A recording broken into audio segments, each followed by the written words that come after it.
Assalamualaikum. Video tutorial kali ini kita nak berkongsi cara untuk mark ataupun gradekan kuiz ataupun peperiksaan yang kita dah buat. Okay, so saya dah pilih kursus saya. Kalau kita nak mark, kita tak perlu turn editing on. So kita terus boleh pergi kepada peperiksaan semester yang kita dah buat. So klik soalan peperiksaan tersebut.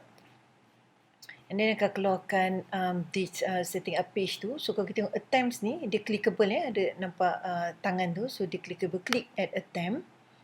And then dia akan bawa kepada this screen yang mana saya ada bagi 5 soalan kepada pelajar. Okay. So pada 5 soalan tu, yang ni saya dah mark. So kalau nak mark, just click requires grading ni. So klik dekat requires grading. So kita akan dapat ni soalan yang bagi, dan saya tak letak online text, jadi tak nampak dekat sini, hanya saya benarkan attachment. So ni ada attachment pelajar bagi, so click that. So ini jawapan pelajar. So kita boleh besarkan. Okay. So kalau nak boleh besarkan. Okay, mengikut cara laptop masing-masing.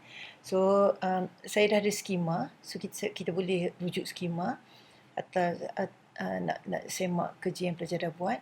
So let's say saya tahu kat mana bagi markah. So R ada dapat markah, tapi dia tak ni kan R, tak pecahkan R untuk X komponen. So dia ada bagi F3. So dia ada bagi dia bagi komponen F3. So dia bagi komponen F1, dia bagi komponen F2. And then dia bagi dalam bentuk summation of Fx, summation of Fy. Okay.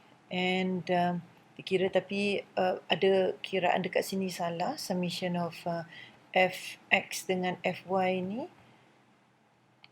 ada yang tak betul. So markah dia adalah, markah dia 4 saja yang dapat out of 10. So ni semua dah salah. So kaedah betul. So pergi kepada UKMFolio tadi. Okay, so kat sini ada make comment or override mark, click that. So dia akan kita akan diberi paparan ni yang mana yang kita nak, kita boleh bagi komen kalau kita nak komen, kalau tak nak bagi komen. So daripada markah 10 dia dapat 4. And then click save. Dan close this window. So pergi balik kepada peperiksaan tadi tu. So sepatutnya yang ni dah ada, kita tak nampak Kalau nak tengok, so just klik refresh. So markah yang tadi tu dia dapat lah. Ni 4 kali 2 so dia dapat 8. Semua dikalikan sebab markah penuh ni adalah 50, 30.